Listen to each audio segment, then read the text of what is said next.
exemple, là, on débat sur la dissolution du parti HDP. Deuxième parti d'opposition, seul parti qui fonctionne sous un système de parité absolue entre hommes et femmes. Oui, mais en fait, il y a vraiment un problème de compréhension des dynamiques internes de la Turquie. C'est un parti qui a des liens avérés avec le PKK. C'est une organisation terroriste qui a fait plus de 40 000 morts depuis 1984 le parti en indépendantiste Turquie. kurde.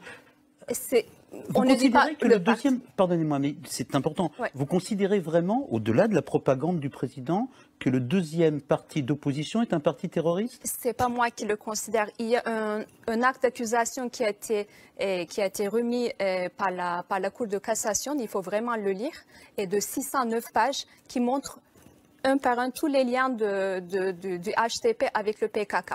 Juste un exemple, par exemple. Rapidement.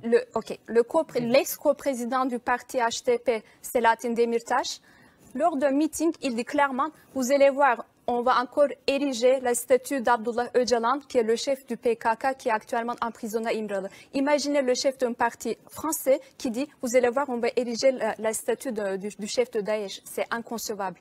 Et pareil, il y a un sujet que la presse étrangère n'aborde pas du tout, c'est le cas des maires de Diyarbakır. Ce sont des maires qui font un sit-in devant le siège du parti HDP à Diyarbakır depuis l'année 2019 pour justement dire que leurs fils ont été enrôlés de force par le HDP pour être envoyés dans les camps du PKK.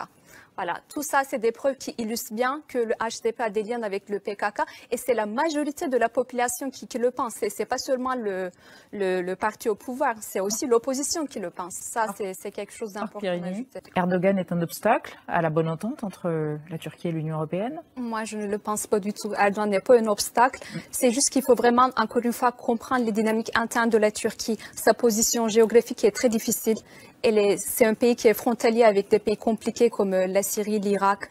Et c'est un pays qui lutte contre différentes organisations terroristes. Donc, on ne peut pas évaluer la Turquie de la même manière qu'on évalue la Norvège ou la France.